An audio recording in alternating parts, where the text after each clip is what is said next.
finally found happiness she was searching for. She was really into him. And they just loved each other. She wanted it to all come together. Instead, everything fell apart. She just vanished. It was a panic, like, every day. I'm scared out of my mind. Something is not right. I'm like, we gotta find my sister. As the search begins, every answer leads to more questions. She was keeping secrets.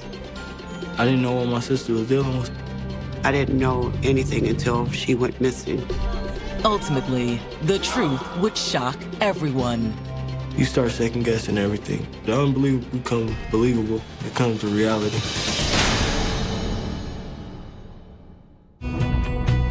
July 4th, 2017. It's Independence Day in Milwaukee, Wisconsin, and families are gathering for backyard barbecues and a few of the beers that made this hardworking city famous. And everybody looks forward to that. That's a time when most people want to kind of cut loose. For one Milwaukee family, what's supposed to be a day of relaxation and celebration quickly becomes an emergency. My youngest daughter, Maxine, she came over and she said, "Mom, something's going on." She said, "Something ain't right." So Audrey's not answering any of my calls or texts. I'm really starting to worry about her. Maxine says that her older sister, 28-year-old Audrey Scott, called her and left a message the night before, but is now nowhere to be found. Her sister kept frequent contact with her, either through phone calls or texts, and she thought it was odd she hadn't heard from her. At first, Audrey's mom isn't all that concerned, thinking Audrey had stayed out late and was resting. Take those outside. I said, "Well, she could just be asleep. Wait till she wakes up or whatever." Audrey and her boyfriend, 28-year-old Sammy Miller, had gone downtown to celebrate the holiday the night before. They went downtown to just have a good time. I had her daughter, the oldest one, with me, and the little one was with her father's family. But as the long summer day grows dark and there's still no word from Audrey, her family starts to panic. That's where the uneasy feelings set in because she hasn't spoken to any one of her babies. It's very out of character for her not to talk to her kids and check on them. It was very weird. We need to find out where she at and what's going on. 28-year-old Audrey Scott had always enjoyed a close bond with family. And we were always there for each other. We don't always see eye to eye, but at the end of the day, we all come together. We might bicker and nag and fight and whatever all day long, but if one of us needs the other, we're there. Everyone has ups and downs and spats, but everyone loves each other with all their heart. Despite some sibling rivalry, Audrey always made sure her family felt loved. She made everybody feel like they were the most special. She was always making sure that everyone was taken care of. Audrey's desire to care for others extended far beyond her immediate family, too. Imagine a kid that take in puppies, and that's how she was with people. So you might come home to find a couple people who hasn't eaten in the house eating. She had a really giving heart. She'd give you her last if you needed it more than she did. Audrey's nurturing instinct had also led to her career as a certified nursing assistant working with the elderly. That's why she got into being a CNA. She wanted to help. She liked the bond that she built with her patients. She was there for them. Even though Audrey loved her work as a nurse's assistant, she longed to do more. She wanted to get a group home and work with adolescent girls because she thought that she could get through to them. She wanted to be that person that give them a listening ear. Part of Audrey's desire to help came from her own experience of becoming a teenage mother. Audrey, she had my niece when she was 14. And she had no idea what she was getting into. I don't think she meant to get pregnant, but it happened. Audrey was able to lean on family for support. But even as a teenager, she accepted her responsibility as a mother to her child. She lived at home with us, but the motherly duties, she did all that on her own. She set it up where she went to school and the baby went to daycare with her in her school. She would be really hard on herself because she couldn't be everything that she wanted to be, but she definitely got the job done. Now, at 28 years old, with 2 children and a strong career, Audrey had found her way. And her kids were very important to her. She always made sure they had what they needed. She just thought, this is something I'm supposed to do, and that's not a big deal, but it was to me. Despite all her success, Audrey had always struggled when it came to love. She wanted a husband. She wanted to settle down, and I think the young men that she was involved in just wasn't ready to go to that level yet. However, in 2015, it looked as if Audrey might have finally found the one in an old friend named Sammy Miller.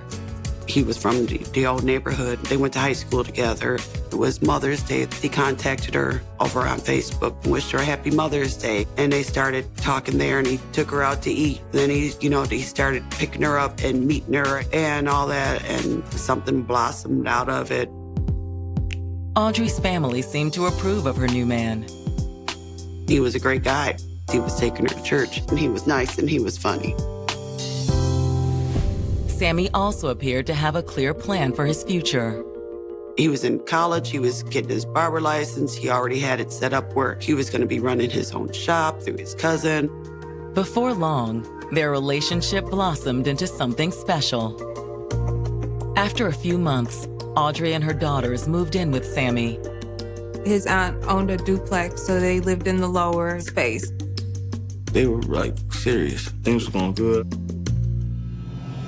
But now, on July 4th of 2017, Audrey's family is scrambling to locate her after she'd spent a rare night out on the town. She went to the fireworks and she never came back. And the fact that she didn't follow up when she got home, didn't follow up in the morning, is very unlike her. Hoping it's all just a misunderstanding, the family begins making calls. We need to figure out, has anyone spoke to her before we go into full panic mode? When Audrey's mother contacts Audrey's cousin, Christina, they get a glimmer of hope. Her cousin said I was with her last night. She was downtown at a local bar, and Sammy was there.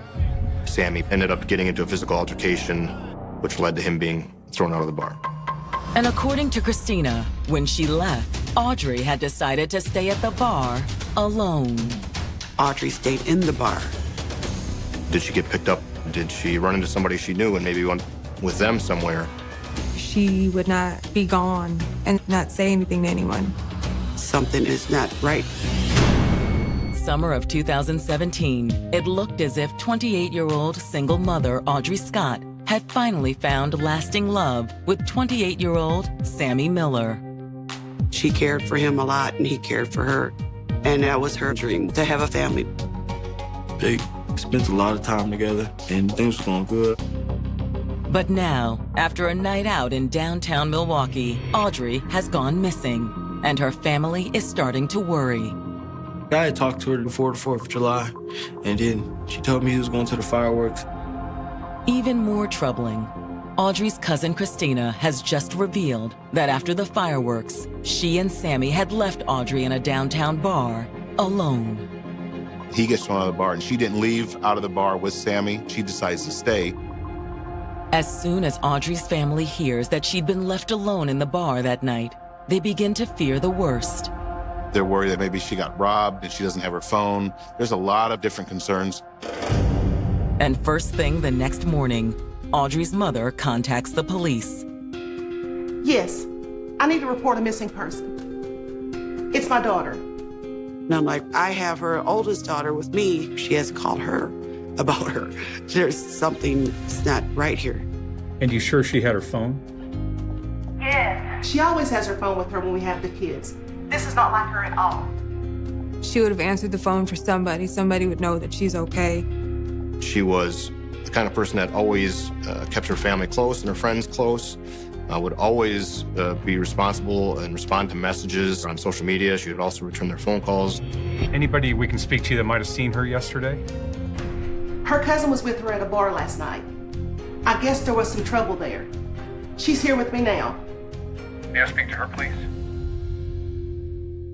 While detectives fill out the report, Audrey's cousin Christina walks them through what happened on July 3rd, the night of the fireworks show.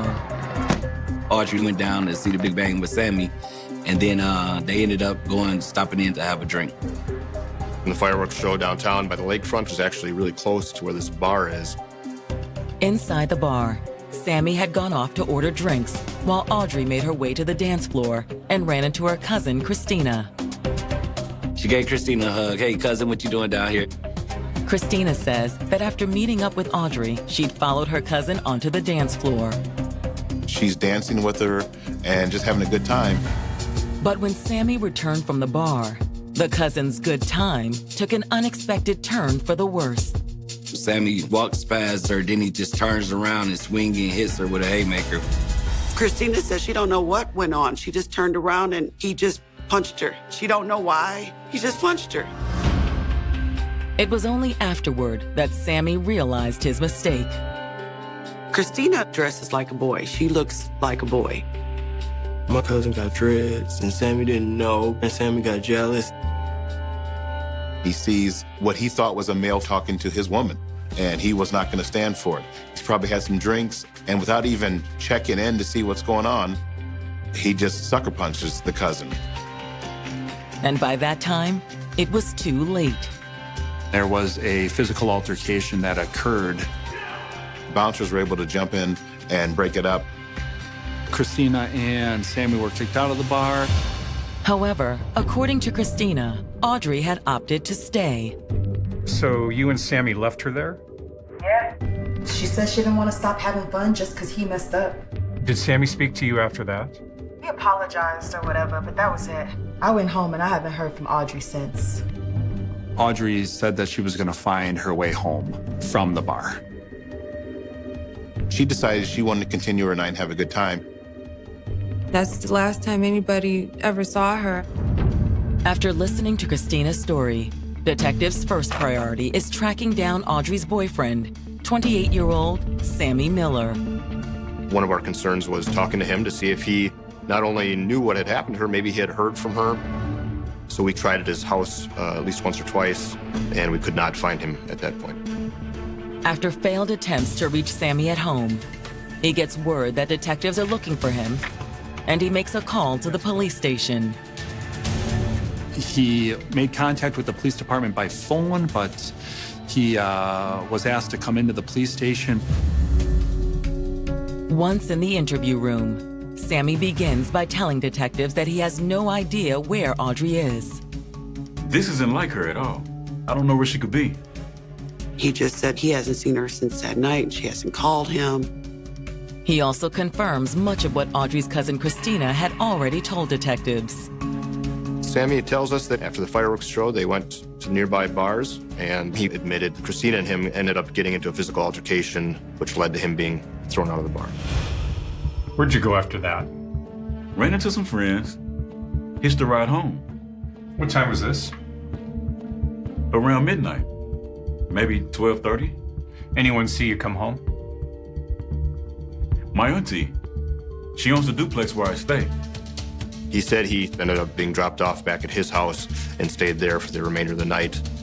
Sammy does tell detectives that he called Audrey around 1 o'clock that morning to apologize for what he'd done, but that she wouldn't answer his calls.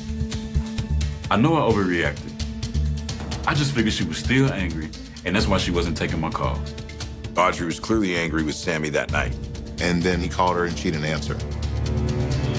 When asked about their relationship, Audrey's boyfriend admits they have their ups and downs, but says it's hardly anything out of the ordinary. As Sammy described it, they went through what people ordinarily go through, especially when they're in their 20s. For the moment, detectives don't have any evidence to hold Sammy or any proof that Audrey's met with foul play.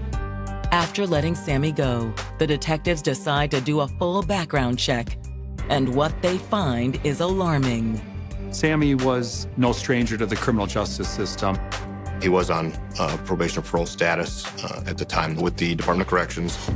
But it's what Sammy is on parole for that really raises a red flag. He did 8 years, and I'm like, oh my God, he was in jail for murder. Less than 48 hours after Audrey Scott disappeared after a night out in downtown Milwaukee, detectives have some new information about Audrey's boyfriend, 28-year-old Sammy Miller.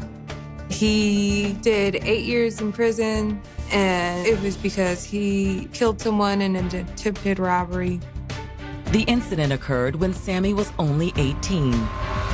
He tried to plan a robbery, and he used a firearm to commit this robbery. Person tried to turn it on him and grabbed the gun and fired him and killed him. Though convicted of murder, Sammy's age at the time of the crime and the fact that it was his first offense led the judge to show leniency toward him to serve the majority of his sentence on parole. He didn't have a criminal record in the past. He was a good student, so the judge gave him a break, but he still killed somebody. Now detectives have to wonder, could Sammy's checkered past have had something to do with Audrey Scott's disappearance? He's got a history of violence. So he was definitely a person of interest. Hoping to learn more about what really happened the night Audrey disappeared, police go to the downtown Milwaukee bar where she was last seen. We now wanted to grab as much surveillance video as possible. Footage from inside the bar appears to confirm both Sammy and Christina's accounts of what happened that night. The video from the bar showed Christina and Audrey dancing, as well as the physical fight that occurred. You see Sammy confronting them both. There's some pushing and shoving going on. Ultimately, you see then Sammy arguing with Audrey. There was some words spoken back and forth. The argument got heated. There's no audio, but looks like she was certainly yelling at him. Christina, the cousin, they kind of get into it a little bit. There's some physical altercation there. And ultimately, the bouncers at the bar put them both outside. Security cameras outside capture what happened next. Christina got into a vehicle that was parked nearby and left. Sammy is seen outside the bar, apparently waiting on Audrey. He said he stood by outside and was looking through the windows of the bar, but ended up leaving with his friends. He does not come back to the bar. Meanwhile, the surveillance video inside the bar reveals that Audrey stuck around for almost an hour. It shows her staying in the bar, and her staying and dancing and things like that, in an effort to try to salvage the night and enjoy herself. What Audrey was wearing that night, a unique Green Bay Packer jersey on with the number 12, which is Aaron Rodgers, and she was wearing jean shorts. This all stood out on the video from the bar.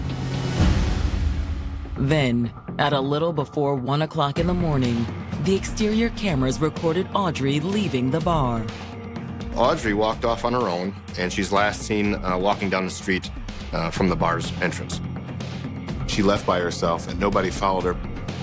And that's really the last piece of footage that we have of her.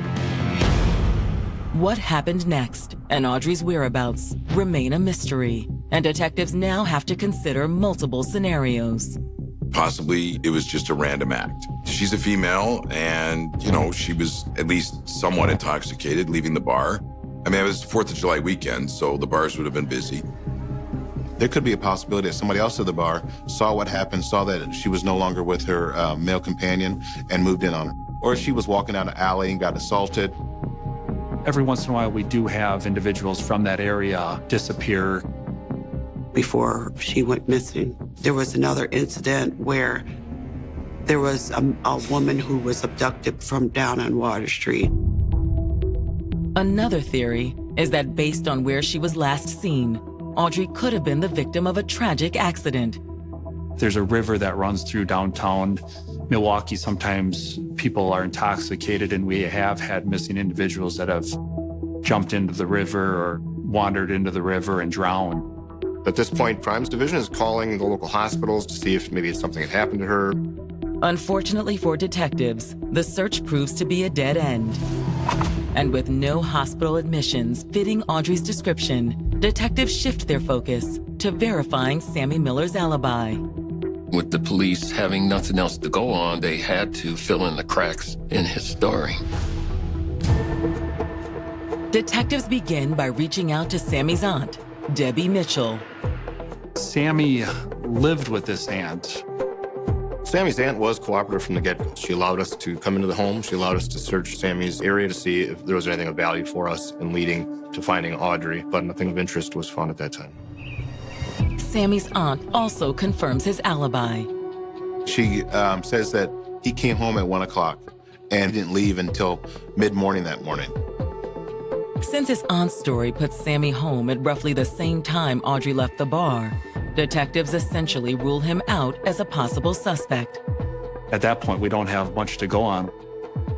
While the search of her home produced no evidence, Sammy's aunt does give detectives not just one, but two potential leads. First, she suggests detectives talk to Sammy's friend, Larry Brown. They knew each other in prison, and they end up being like brothers. His aunt said Larry did know Audrey, and maybe Larry was jealous. The aunt had an uncomfortable feeling. She passed this on to the police. But for detectives, it's the other lead that really sends up red flags. Sammy also had another girlfriend. Her name is Natalie Martin. Natalie was involved in Sammy's life. On the side, maybe Natalie was at the bar at night and saw them together. A jealous girlfriend may have some motivation to do harm. Milwaukee detectives investigating the disappearance of 28-year-old Audrey Scott have just learned her boyfriend, Sammy Miller, has been hiding something. He had another relationship that Audrey didn't know about. Could Sammy's secret lover, 26-year-old Natalie Martin, have something to do with Audrey's disappearance? Was she at the bar? Was she tracking Sammy? Was she a jealous type? Was she gonna follow him and saw him speaking with Audrey? What exactly is her role in this situation? Brought in for questioning by detectives, Natalie admits that she and Sammy have what she describes as a casual relationship. She described it as them being friends, but that they also had sexual relations with each other. In fact, Natalie says she had spent time with Sammy just hours before Audrey disappeared. She stated that Sammy dropped her off at her residence prior to going out that evening. Asked whether she followed Sammy downtown that evening, Natalie says she spent the night at home. Although she does admit to texting Sammy several times over the course of the evening. She had reached out to Sammy several times. He hadn't responded. She stated that was odd for him, that when they would communicate, Sammy and her, he would almost get back with her by text or by phone call immediately. Natalie's obvious frustration at being unable to reach Sammy raises detectives' suspicions. That would be another motive to get rid of Audrey. However, when detectives follow up on her alibi, they have little choice but to rule her out. Her mother saw her, spent the evening with her, and they confirmed that she was at the house. Kind of takes out the possibility that Natalie was involved.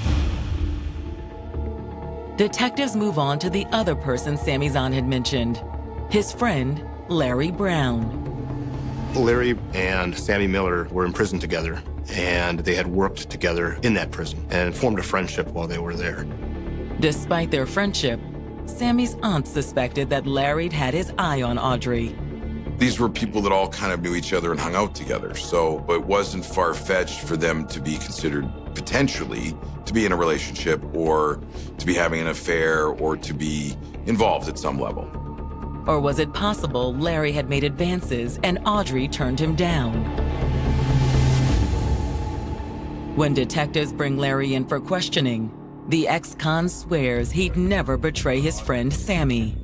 Larry Brown describes the relationships like brothers. No. He also denies having any feelings for Audrey. So you weren't playing Audrey behind Sammy's back? No, never. But Larry had a girlfriend, so he wouldn't have done that. Asked where he was the night Audrey disappeared, Larry says he was home alone. But while that leaves him without an alibi, detectives have no way to connect him to Audrey's disappearance.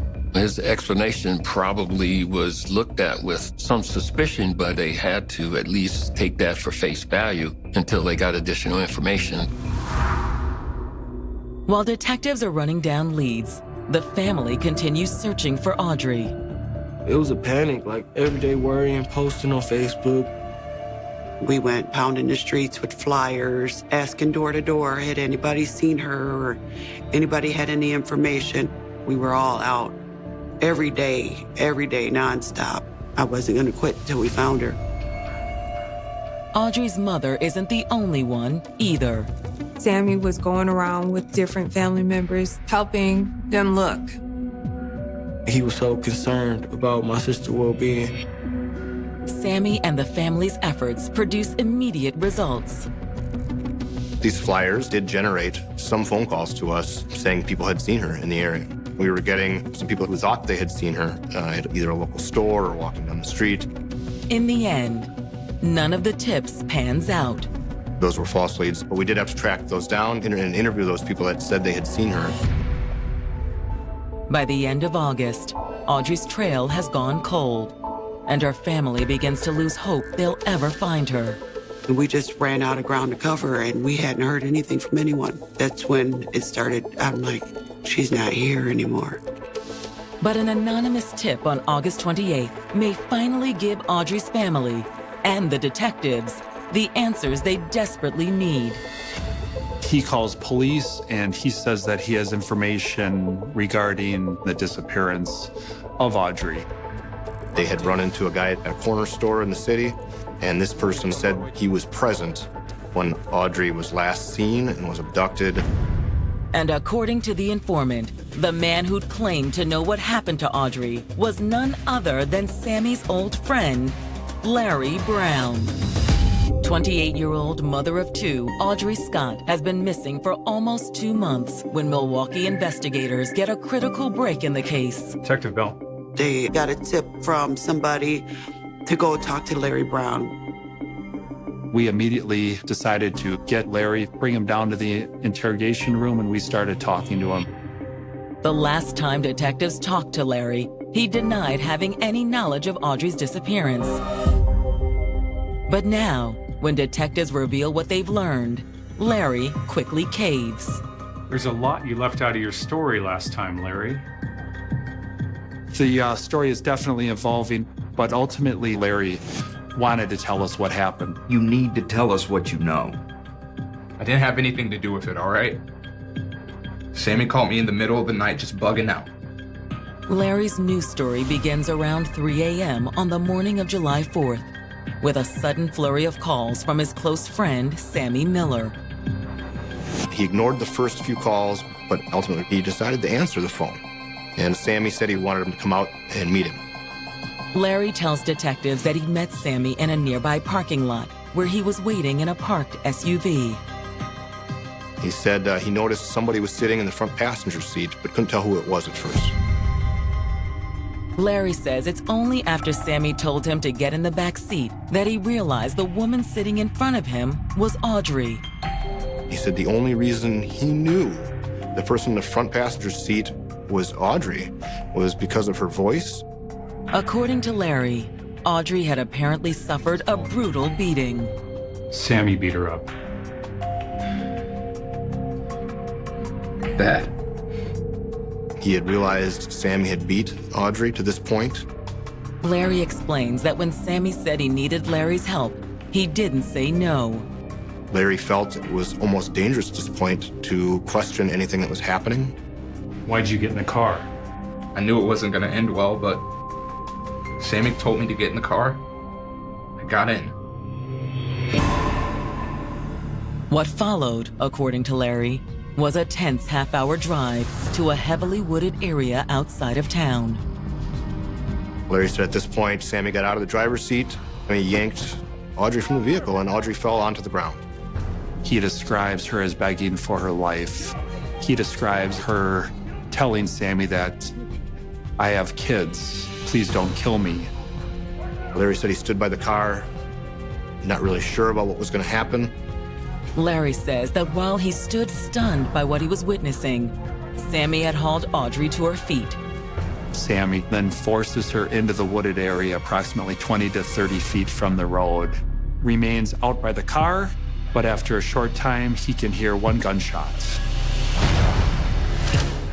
And then Sammy walked out of the woods back to the vehicle. Did you see him shoot her? No. He walked out there with her. I heard the shot. He came back alone. They get back in the car and they drive to Milwaukee. Once again, according to Larry, they rode in silence. At this point, Larry's describing to us a situation where he may be the hostage in the situation. Did he threaten you? He had the gun in his hand the whole way back. What do you think? Larry admits to helping Sammy clean that car, which has blood in it. It's a damning story, if it's true. Unfortunately, we were lied to all the time as detectives, but we didn't have any other choice but to follow up on this and to believe him at that point. Can you help us find her body? Yeah, I can take you there.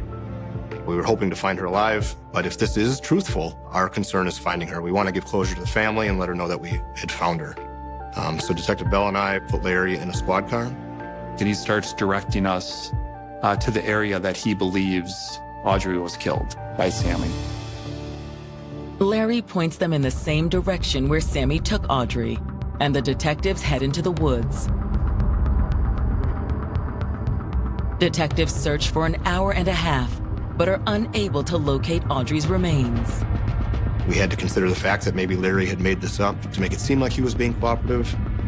But then, just as they are on the verge of giving up, one of the detectives spots something. I looked down to my left, I saw a Packer jersey, and the last thing Audrey was seen in was a number 12 Packer jersey. After 2 months of uncertainty, it looks as if the missing woman has finally been found. This is a full almost 8 weeks later, so her body is decomposed. They essentially found bones, jean cutoff shorts, and an Aaron Rodgers jersey. The clothing was key. That's how we really knew that that was Audrey. Now detectives face the grim task of informing her family. When they came to the house, I don't remember much. Everything went into a fog. Now we know 100% she's gone. There's no hope. None. That was the most devastating blow. And breaking the news to Audrey's daughters is one of the hardest things her family has ever had to do. Nobody wanted to tell the baby. That was the saddest thing. How do you tell a 7-year-old that her mom is not coming home? The next day, when autopsy results return, they appear to match Larry's description of how Audrey died.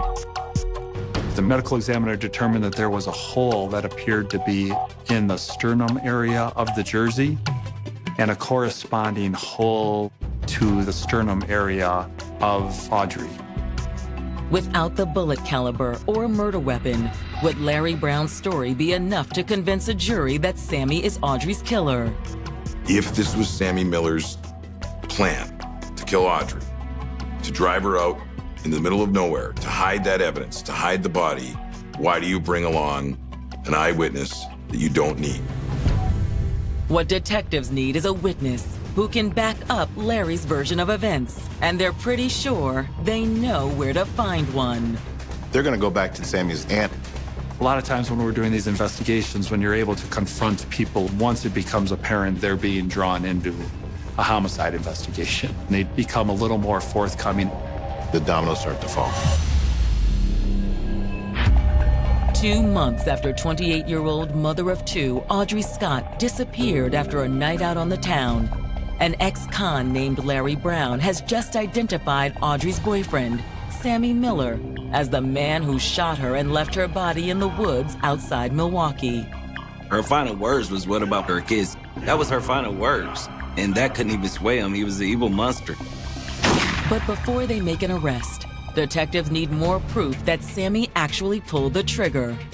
If you believe Larry's story, Sammy went out of his way to leave an eyewitness. It doesn't make any sense to me at all. If you had a plan to kill her, to drive out and do it with your best friend there. Hoping to find a crack in Sammy's alibi, detectives bring in Sammy's aunt, Debbie Mitchell, for another round of questioning. I don't know what else I can really tell you. Initially, the aunt does want to try to cover for Sammy, which isn't uncommon in these investigations. Debbie previously told detectives that Sammy had spent the night at home, but once detectives reveal what they know, her story begins to change. We found her body. He beat her up and shot her to avoid going back to prison. We have a witness that confirmed all of this. We know you're trying to protect him, so it's time you tell us the truth. This time, Sammy's aunt says that after coming home from the bar at 1 a.m., her nephew didn't go to bed as she'd initially claimed. Instead, he asked to borrow her SUV, the same vehicle Larry said Sammy was driving that evening. This wasn't uncommon for her because Sammy would borrow the car from time to time. She gives him the keys. Sammy's aunt says he'd returned the next morning. And then she adds another detail that matches Larry Brown's account of the murder. When Sammy returned the car that was cleaned, I should have told you before. I didn't really want to believe that he would do this. After Sammy's aunt tells all, detectives are confident they have enough to make an arrest. Sammy was brought into the downtown police headquarters to be interviewed. During the interview, detectives reveal that Audrey's remains have been found. At that point, Sammy immediately requested to have a lawyer. Detectives counter Sammy's request by booking him on murder charges. Getting a formal charge on Sammy Miller for this case is rewarding for us. But again, the big piece of this was finding Audrey. And I think that really is the goal, to provide the closure for the family, to put their loved one to rest. But for Audrey's family, the alleged killer's identity comes as a horrible shock. I just wanted to hurt him. I wanted to hurt him. I was so upset. I just don't understand how somebody could live with someone, be in the household, see their kids every day, and then take their mother away from them.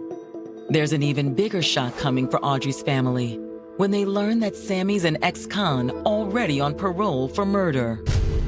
I didn't know what my sister was dealing with someone like that, a monster like that.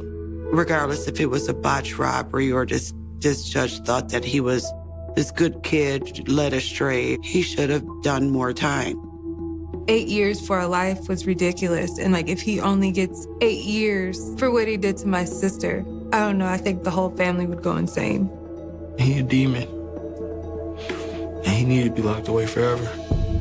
When Sammy's trial gets underway in May of 2018, the prosecutors contend that Sammy's past is what motivated him to kill again. He's physically assaulted Audrey. He knew he was going to be in trouble. He killed her because he didn't want to go back to prison. Prosecutors believe they have plenty of evidence to do just that, starting with the testimony of Sammy's friend Larry Brown and his aunt Debbie Mitchell. Without other testimony, it was going to be hard to prove this case. Prosecutors assert that after returning home from the bar, Sammy had driven his aunt's SUV over to where Audrey was staying and lured her outside. There is a physical confrontation where Sammy assaults her very badly. At that point, Sammy panicked and contacted his friend, Larry Brown. Larry's version supported the narrative that the state wanted to prove to a jury. But if Sammy had hoped to avoid prison by killing Audrey, his plan had gone horribly awry. Sammy Miller was convicted of first-degree intentional homicide. He received life in prison without the possibility of parole. While Audrey's family is relieved that he will never again see the light of day, they're not prepared to call it justice. Instead, they consider Audrey's death just the opposite. You give this guy a reset at life only after 8 years, and my loved one's life is gone. He should have done more time. Had he been given a tighter sentence, he wouldn't have been out to take my daughter away from me. He just took a piece of us, each and every one of us, and then we have to sit there and we have to look at our daughters and see the pain in their face. There's a chamber of my heart that's missing. I miss her. Probably miss her forever. At 2:17 in the morning, a phone rang inside a quiet New York apartment. And on the other end of the line of police, detectives said 4 words that one family had waited nearly 3 decades to hear. We found the answer.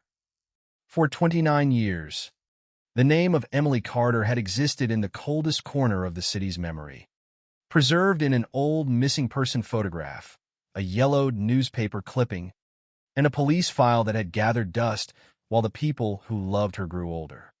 In 1997, Emily was 26 years old, independent, ambitious, and apparently living an ordinary life in Queens.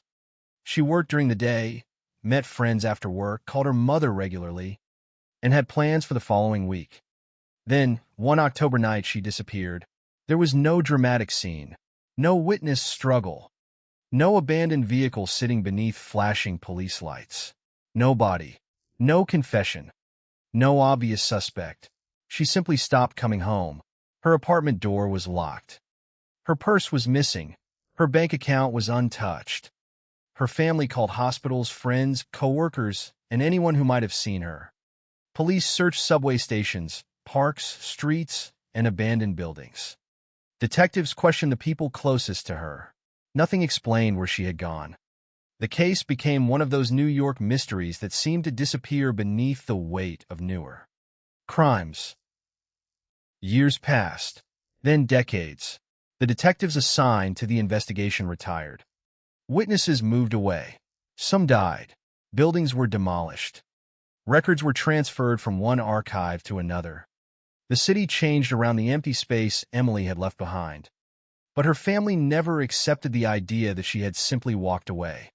Her mother, Margaret Carter, refused to remove Emily's room from the apartment. Her clothes remained folded in drawers. Her photographs remained on the walls. Every birthday came with the same unanswered question. Where was Emily? Every holiday carried the same absence. And every year, Margaret called the police department to ask whether there had been any development. For years, the answer was always the same: nothing. Then, in 2026, a technician examining evidence from an unrelated investigation discovered something buried inside an old storage box. It was a cassette tape. The label was almost unreadable. The date said October 14th, 1997. Beneath the date were 3 handwritten letters: EC. Nobody knew what they meant. But when investigators digitized the recording, a woman's voice emerged through decades of static. The first sentence changed everything. If anyone is listening to this, Emily never left willingly. The cold case that had been silent for 29 years suddenly came alive. Emily Carter had not disappeared. Someone had made her disappear. And somewhere inside the forgotten evidence was the story of what happened on the night she vanished.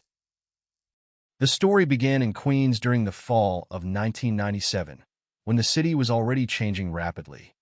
Manhattan was booming, neighborhoods were transforming, and New York carried the restless energy of a place where millions of lives crossed every day without truly knowing one another. Emily lived in a modest apartment building on a quiet street. She was not wealthy. She was not famous. She had no powerful enemies. That was part of what made her disappearance so difficult to understand. She was simply Emily, a young woman with a small circle of friends, a stable job, and a family who knew her routines. Her mother remembered that Emily always called on Thursday evenings. She would sometimes complain about work, sometimes talk about plans for the weekend, sometimes simply ask what her mother had cooked for dinner. On October 9th, Emily called as usual. Her mother noticed nothing unusual until the final minute. Emily suddenly became quiet. Margaret asked whether something was wrong. Emily said, "I'll tell you tomorrow." Those were the last words Margaret ever heard from her daughter. The next morning, Emily did not show up for work. Her supervisor assumed she was sick. By noon, a coworker called her apartment. No answer. By evening, Margaret was worried. She called again. Nothing. She went to Emily's apartment the next morning. The door was locked. Emily's coat was gone. Her purse was missing. Her bedroom looked normal. There were dishes in the sink. A half-finished cup of coffee sat on the counter. The ordinary details were almost more disturbing than evidence of a struggle would have been. It looked as if Emily had stepped out for a few minutes and planned to return. but she never did. Police initially treated the disappearance as a missing adult case. There was no immediate indication of foul play. Emily's bank account showed no unusual activity. Her credit cards were not used. Her passport remained in the apartment. Friends said she had never mentioned plans to leave New York. Her employer confirmed that she had not submitted a resignation. Her mother insisted Emily would never disappear without contacting her. Investigators listened politely. They had heard similar statements before. But as the days passed, the possibility that Emily had left voluntarily became harder to defend. She had left behind too many things she needed: her medication, important documents, personal photographs, a calendar containing appointments. Most importantly, she had left behind a note she had written for work that morning. The note was still sitting beside her typewriter. It contained only a few words: "Call Daniel about the files." At the time, detectives assumed Daniel was a co-worker. His name appeared in Emily's professional contacts. Daniel Mercer worked in the same building, though not in the same department. He told police Emily had spoken with him 2 days before she disappeared. According to him, she had asked about a set of financial documents. He said he did not know why she needed them. When investigators asked whether Emily seemed frightened, Mercer said no. When asked whether she had enemies, he said he did not know. His statement was accepted. He was never treated as a suspect. That decision would later become one of the most controversial aspects of the case. The first major search took place 3 days after Emily disappeared. Detectives searched her apartment carefully. They found no blood, no obvious signs of violence, and no evidence that someone had forced the door. The building superintendent remembered seeing Emily leave on Thursday night around 9:30 p.m. She appeared to be carrying a small folder. He did not remember what she was wearing. Another tenant remembered hearing footsteps in the hallway around 11 p.m. Neither observation seemed significant at the time. Then investigators discovered something strange. Emily's phone record showed a call made at 10:48 p.m. The number belonged to a payphone near an old warehouse district several miles away. The call lasted 38 seconds. Nobody answered. Detectives assumed Emily had called someone and received no response. But when they checked the location, they found that the payphone had been disconnected for nearly a year. The number had been reassigned, but the physical phone no longer existed. That raised an uncomfortable question. Why did the telephone company records show a call from a payphone that was supposedly disconnected? Investigators contacted the company. A technician said the records could have been generated by a temporary routing error. The issue was noted and forgotten. Years later, that detail would become critical. Emily's mother refused to believe the case was over. She created her own timeline. She wrote down every person Emily had spoken to during the week before she vanished. She listed restaurants, subway stations, co-workers, friends, and places Emily visited. One name appeared repeatedly: Daniel Mercer. Another appeared only once: a man named Victor Hale. Margaret had never heard the name before. Emily's friend Sarah told detectives that Emily had mentioned Victor 2 weeks earlier. She described him as someone who worked with financial records. Sarah remembered Emily saying, "He knows where the money went." Police asked Sarah what Emily meant. She could not explain. She assumed it was related to work. Victor Hale was interviewed. He admitted knowing Emily, but said their relationship was purely professional.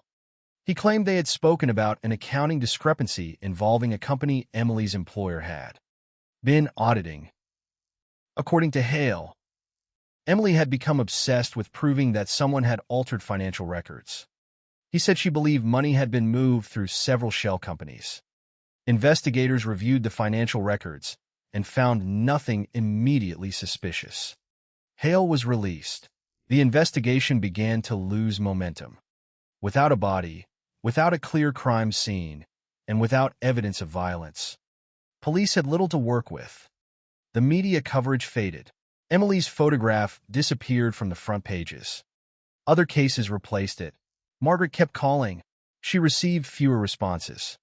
Eventually, the case was transferred to a cold case unit. Then another transfer. Then another. The file became thicker, but the answers became fewer. In the years that followed, several people connected to Emily's life died or disappeared from the investigation.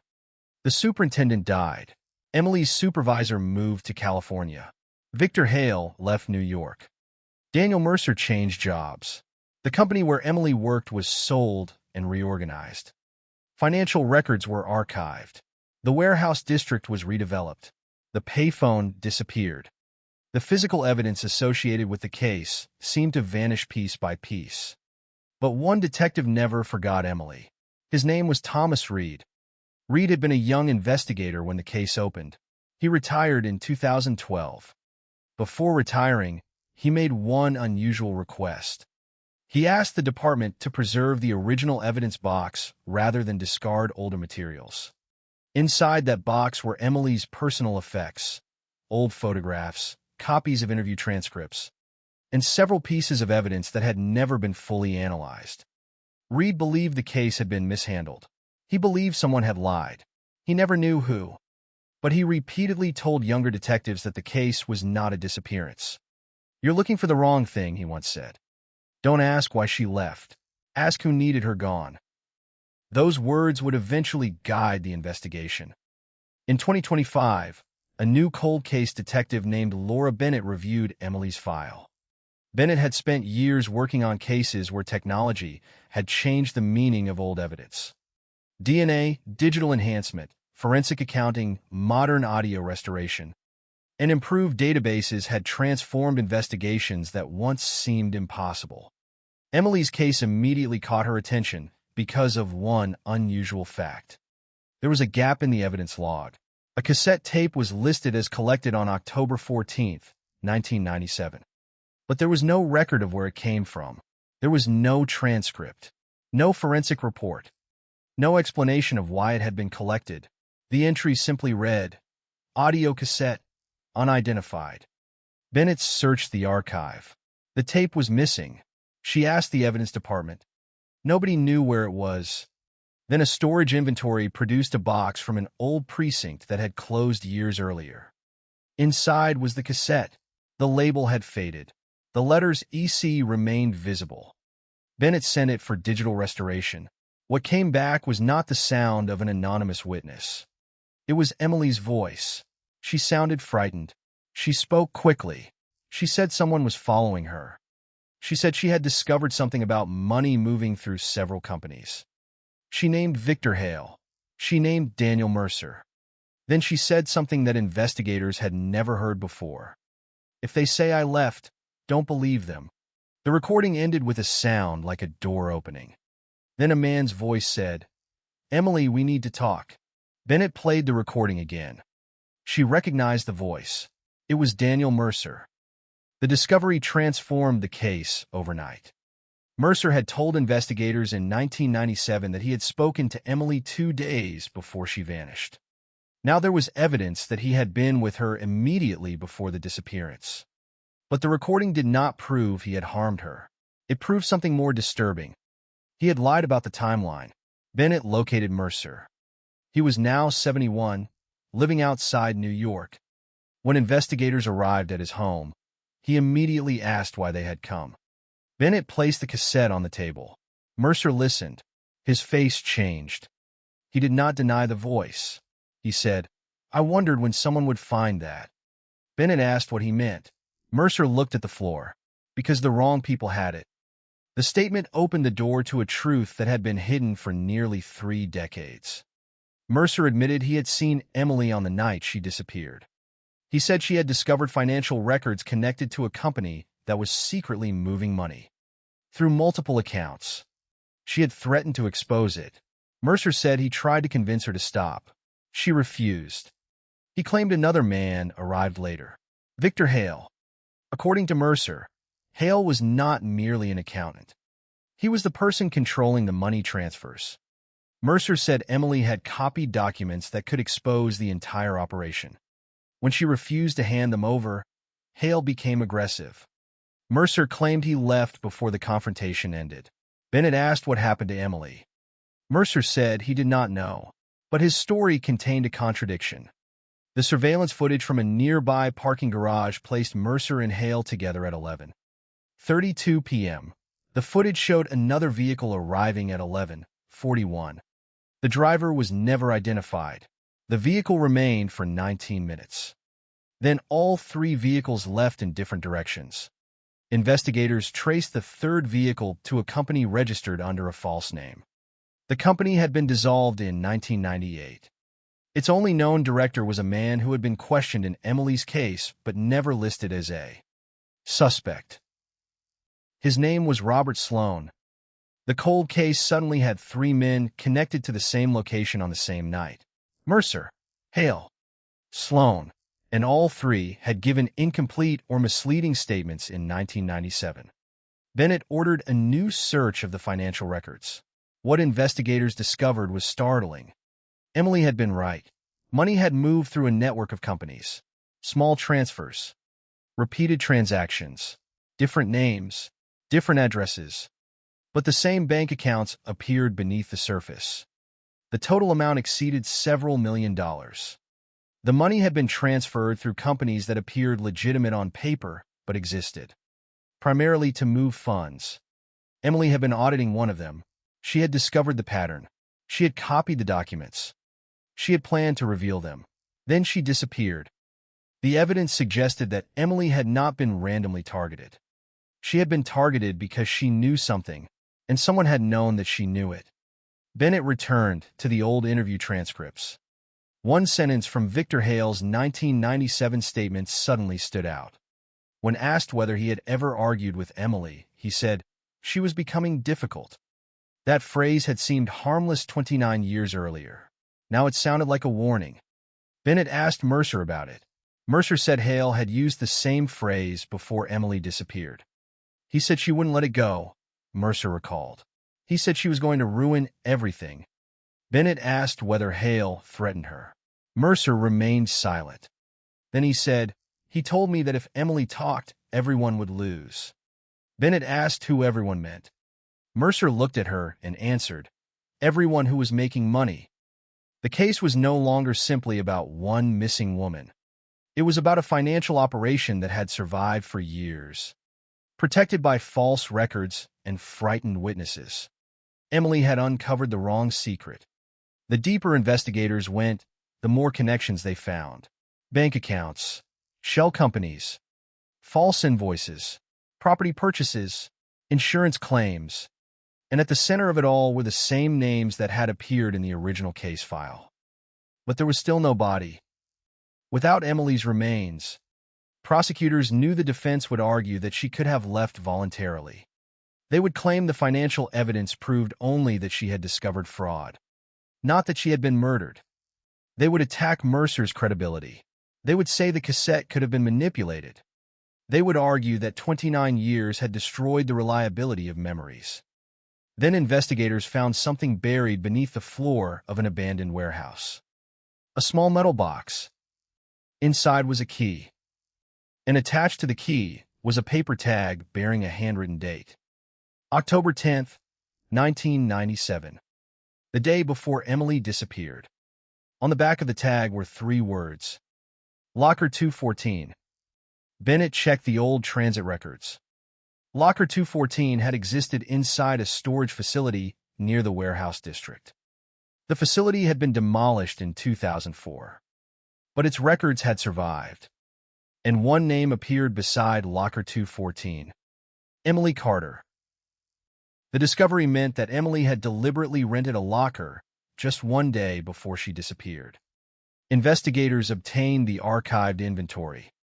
The locker had been emptied on October 15th, 1997, 5 days after Emily vanished. Someone had accessed it. Someone had removed its contents. The signature on the access form was not Emily's. It belonged to Daniel Mercer. Bennett stared at the document. Mercer had not simply lied about seeing Emily. He had entered the storage locker after she disappeared. Whatever Emily had hidden there was gone. But the facility's security system had been primitive, and investigators discovered one surviving photograph from the day the locker was opened. A man stood beside the door. Mercer. Behind him stood Victor Hale, and in Hale's hand was a brown envelope. The photograph was dated October 15, 1997, 5 days after Emily disappeared. For the first time in 29 years, investigators could place the people around Emily's disappearance in a sequence that made sense. She discovered the money. She copied the evidence. She warned someone. She created a recording. She rented a locker. She disappeared. 5 days later, Mercer and Hale emptied the locker. The question was no longer whether Emily had left voluntarily. The question was what happened between the moment she entered that warehouse district and the moment her evidence disappeared. Bennett looked at the old photograph for several seconds. Then she noticed something in the background. A second door, half open. Behind it was a vehicle, and on the windshield was a handwritten sign. The same 3 letters that appeared on the cassette. EC.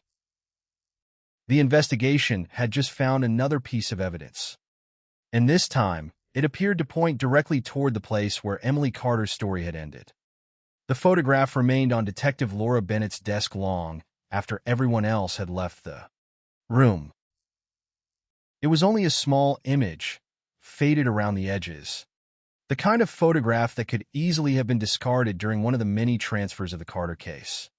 Yet now it appeared to contain a detail that had been overlooked for nearly 3 decades.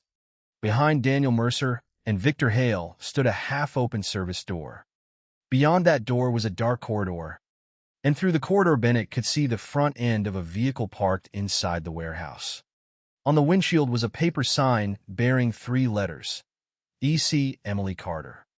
The discovery did not prove that Emily had been inside that building, but it changed the direction of the investigation. Until that moment, the warehouse district had been treated as the place where financial documents had been stored. Now investigators had reason to believe it may have been connected directly to Emily's disappearance. Bennett enlarged the photograph again and again. The image became pixelated, but one detail remained visible. The vehicle had a distinctive rectangular headlight configuration. It was an older dark-colored sedan. Investigators compared the shape against vehicles registered to people connected to the case. Victor Hale had owned a similar vehicle in 1997, but so had another man whose name had barely appeared in the original investigation, Robert Sloan. Sloan had worked as a private security contractor for several companies that rented warehouse space. In Queens, his company had provided security for the building where Locker 214 was located. In 1997, Sloan told detectives he had never met Emily Carter. He said he had never seen her. He said he had no knowledge of her disappearance. Yet the new photograph raised a question that could no longer be ignored. Why was a vehicle associated with Sloan's security company inside the warehouse on the exact day Mercer and Hale emptied Emily's locker? Bennett requested Sloan's original employment records. The company had been dissolved years earlier, but archived payroll documents survived. Sloan had worked the night shift on October 9, 1997. The same night Emily disappeared. His time card showed that he clocked out at 10:58 p.m. His supervisor claimed Sloan left immediately afterward. But a second document showed something different. A fuel receipt placed Sloan at a gas station less than 2 miles from the warehouse at 11:26 p.m. That alone was not suspicious. What mattered was the time. Emily's final known phone activity occurred around 10:48 p.m. The parking garage surveillance showed Mercer and Hale near the warehouse shortly after 11:30. Sloan's vehicle was seen near the same location minutes later. The 3 men had never admitted being together, yet the records were beginning to connect them. Bennett knew she needed more than circumstantial links. She needed to know what was inside Locker 214 before it was emptied. She returned to the storage company's archive and found an old inventory sheet. Most of the entries were routine: cardboard boxes, office folders, personal documents. But one handwritten notation caught her attention. 1 black case, 1 blue folder, 1 cassette. The words were written beside Emily's locker number. Bennett felt a chill. The cassette recovered from the police archive was not the only recording Emily had made. She had stored another cassette inside the locker. Someone had removed it on October 15th. The missing recording could potentially contain the information that Emily had been trying to preserve. Investigators began searching for it. They contacted former employees of the storage company. Most were dead or unreachable. One former clerk, however, was still alive. Her name was Patricia Nolan. She was 80 years old and lived in upstate New York. When Bennett showed her the inventory sheet, Patricia immediately remembered Emily. She came in nervous, Patricia said. Very nervous. Bennett asked when. Patricia said October 10th, late afternoon. Emily had rented the locker earlier that day. She carried a blue folder and a black case.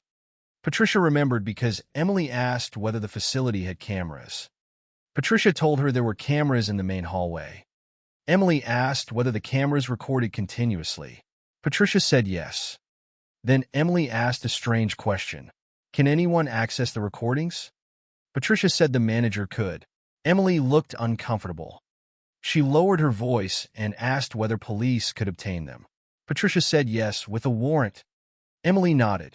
Before leaving, she asked Patricia to write down the manager's name. She seemed like she was afraid of somebody, Patricia said. Bennett asked whether anyone followed Emily into the building. Patricia hesitated. Then she remembered a man entering about 10 minutes later. He did not rent a locker. He simply walked through the lobby and waited near the stairwell. Patricia described him as tall, wearing a dark jacket. Bennett showed her photographs of Mercer, Hale, and Sloan. Patricia looked at all three. She pointed to Sloan. That looks like him.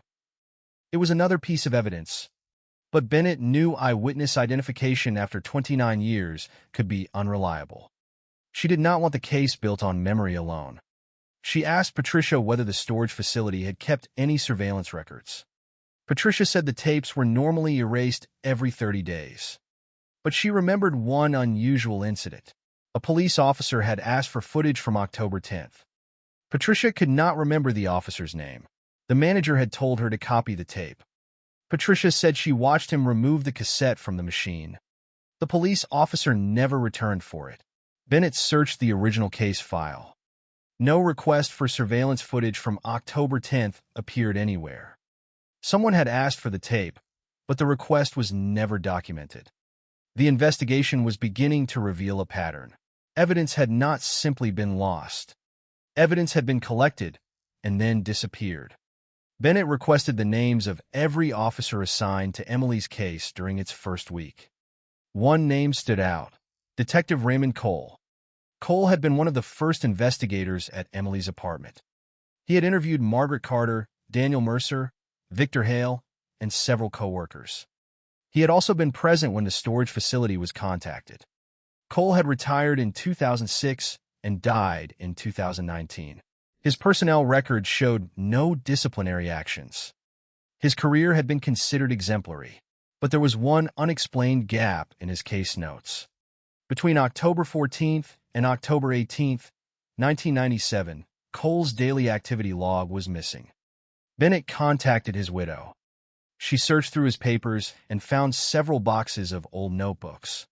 Inside one was a handwritten page dated October 15th. The page contained only one sentence. Hale says the girl left town. Mercer confirms. Bennett stared at the words. There was no indication that either man could have known Emily had left town. At that point, her disappearance had not been publicly classified as voluntary. Her family was still searching. Her apartment had not been emptied. Her bank accounts were untouched. Why would Cole write that sentence on October 15th?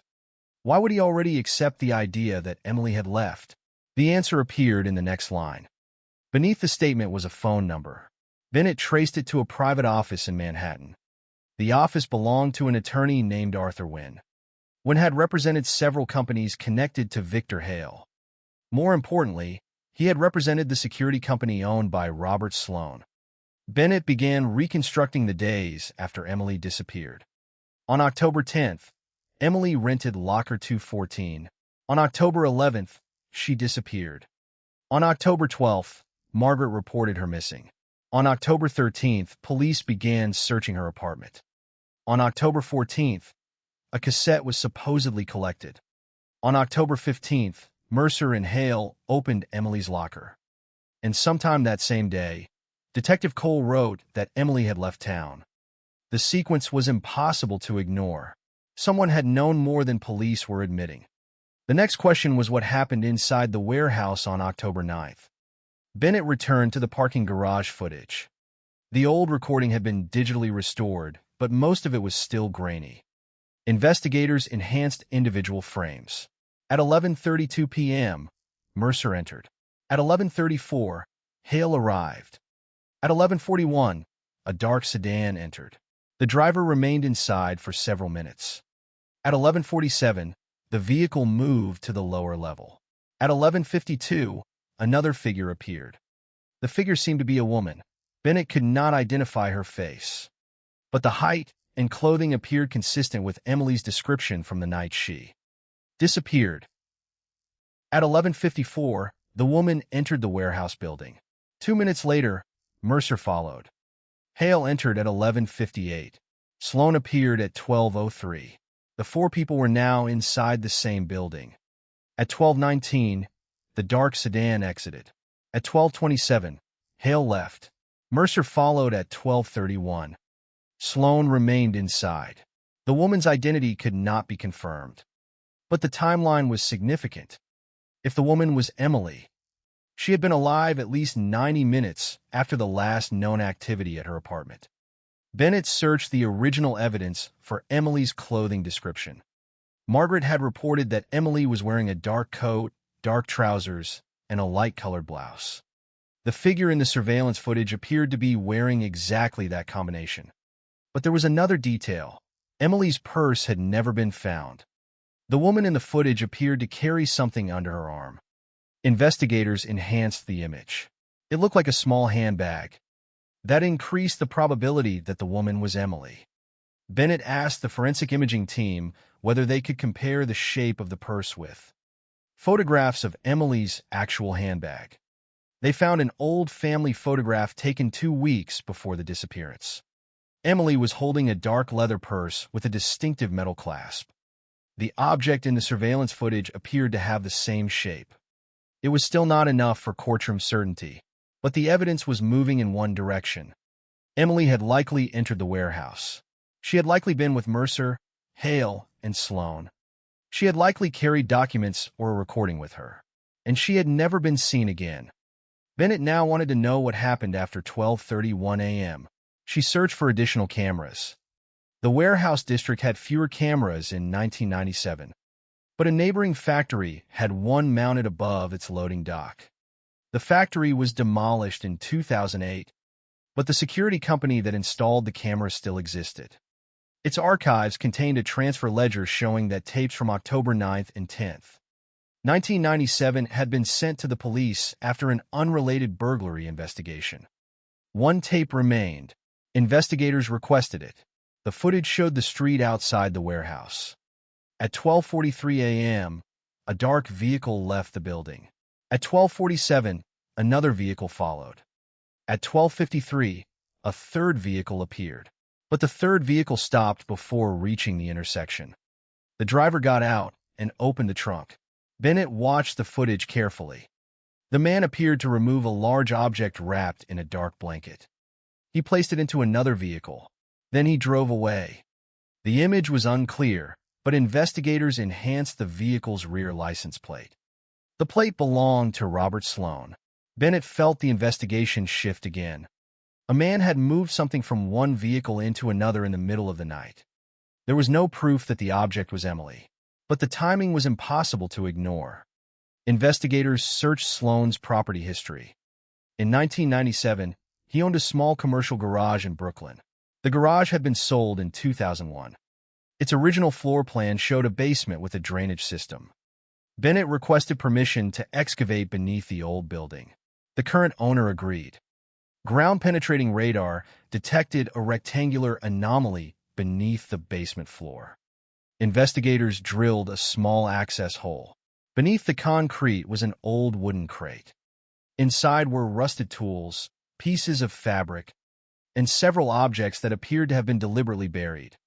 One item was a metal bracelet. Margaret immediately recognized it. It had belonged to Emily. She had given it to her daughter on her 21st birthday.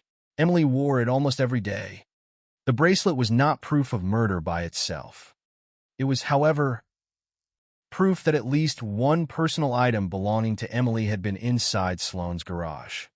Bennett asked Mercer about the garage. He admitted knowing it existed. She asked whether Emily had ever been there.